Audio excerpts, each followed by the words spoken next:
Ang laberinto ng mga pangarap. May isang bayan na matatagpuan sa dulo ng mundong hindi pa natutuklasan ng sinuman.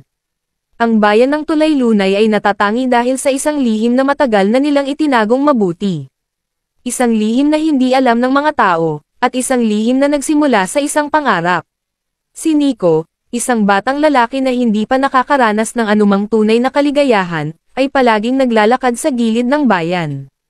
Tinutuklas niya ang mga makukulay na daan at kabundukan na nakapalibot dito, ngunit palaging may isang lugar na hindi niya magalugad, ang laberinto ng pangarap. Isang malawak na kagubatan na walang nakakaalam kung saan nagtatapos. Ayon sa mga matatanda, ang laberinto na iyon ay hindi basta-basta.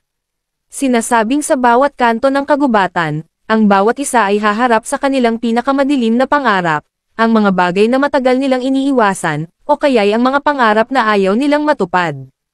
Isang araw, habang naglalakad si Nico sa gilid ng kagubatan, may napansin siyang kakaibang pinto na itinago sa mga matataas na puno. Ito ay isang pinto na hindi nakita ng sinuman, ngunit para kay Nico, tila ito ang tanging paraan upang malaman ang kasagutan sa mga tanong na matagal na niyang tinatanong. Hindi nagdalawang isip si Nico.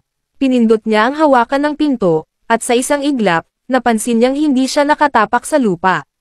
Sa halip, siya ay tumapak sa isang matibay na salamin, isang salamin na nakalutang sa hangin.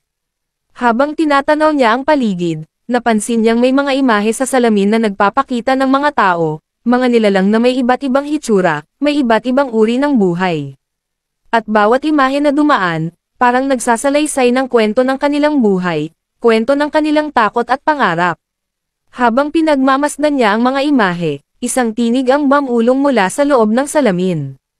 Pumili ka, sabi ng tinig.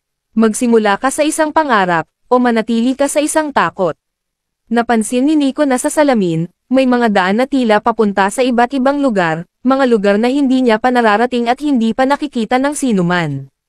Ang bawat daan ay may sariling kulay, mula sa maputlang puti ng isang dalampasigan, hanggang sa madilim na asol ng isang kagubatan.